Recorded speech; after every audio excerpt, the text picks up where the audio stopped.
जय गुरु जी। संगत जी शुक्राना, गुरु जी का लख लख शुक्राना। संगत जी, आज गुरु जी ने घर में बिठाकर बहुत कुछ ऑब्जर्व करवाया।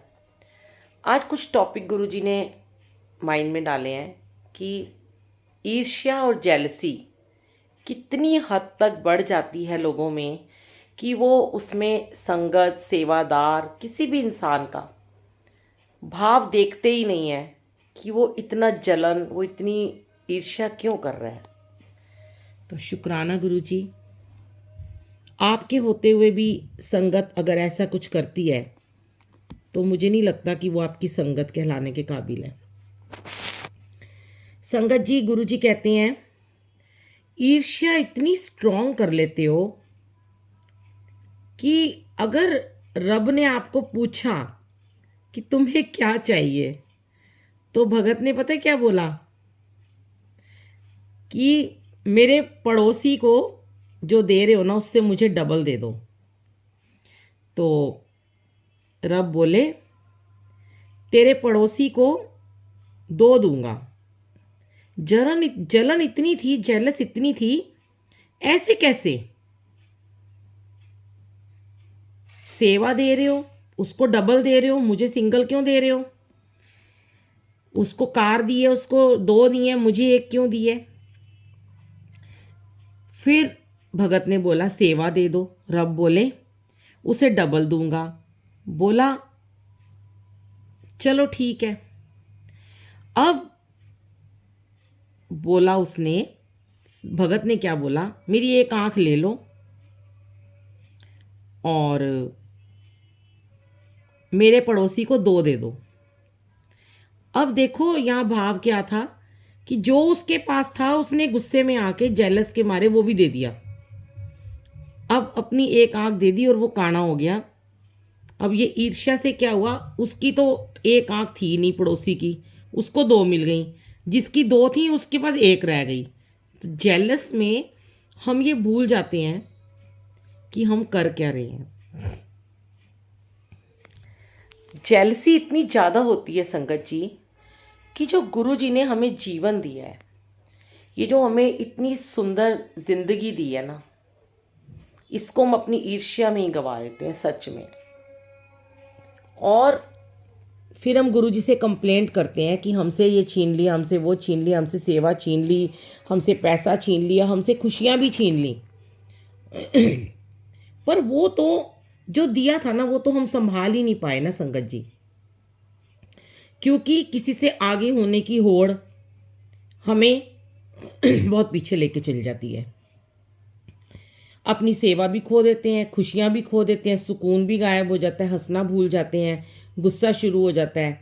जरा सा पीछे रह जाते हैं तो बस एक ही बात खाए चले जा रही है कि वो आगे कैसे चला गया।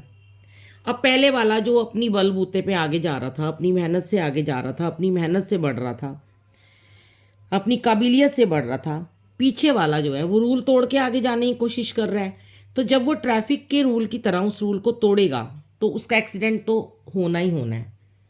फिर एक्सीडेंट होगा तो वो कुछ टाइम के लिए संगत जी घर में बैठ जाएगा। ये बात सेवादारों पे भी लागू होती है जो सेवा को मजाक समझते हैं। मैं कहती हूँ गुरु जी की सेवा जो आपको मिल रही है, कुछ भी मिले, वो आपको करनी चाहिए। अब आप रूल तोड़ के आगे सेवादारों में होड़ करके आगे चल जाओगे तो गुरु जी ने जो आपसे दिया है वो छीन लेंगे। आप गुस्सा करो, चीखो, झगड़ा करो, अपनी चालें चलो, चतुराइयाँ करो, तरीके अपनाओ गलत गलत, कुछ नहीं होने वाला। जहाँ आप खुश रह रहे थे, खुशियाँ ढूंढ रहे थे, हंस रहे थे, खिलखिला रहे थे, वहाँ पे अब आप क्या कर रहे हो? बेबसी, गुस्सा और कुछ नहीं है बस जीवन में।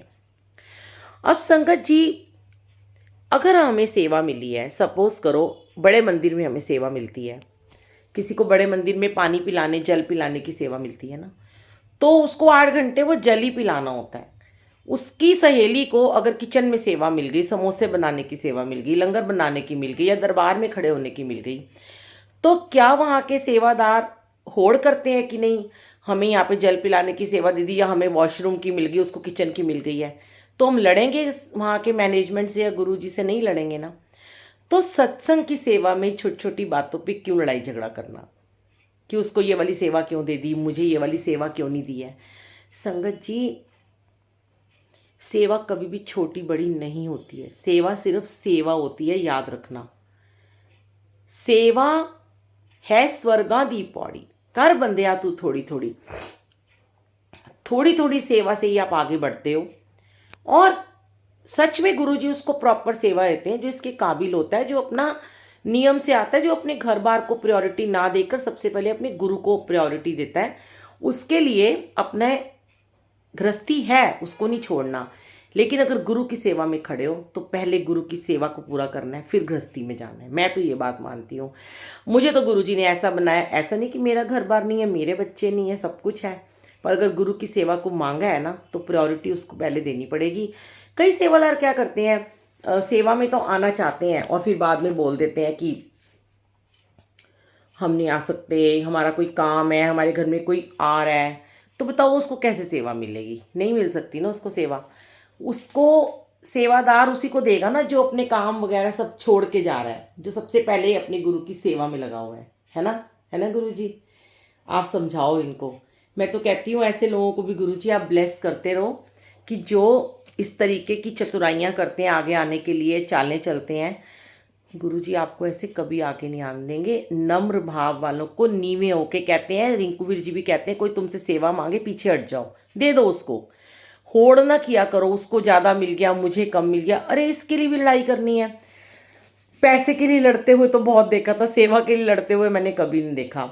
मैं ये इसलिए सत्संग शेयर कर रही हूँ, जिसको गुरुजी ने सुनवाना है ना उसको ज़रूर सुनवाएंगे। हो सकता है आपके आसपास भी ऐसे बहुत सारे लोग हों कि जिनको ये मैसेज गुरुजी सुनवाना चाहते हो, तो आप ज़रूर इसको स्प्रेड करना। शुक्राना गुरुजी, जय गुरुजी।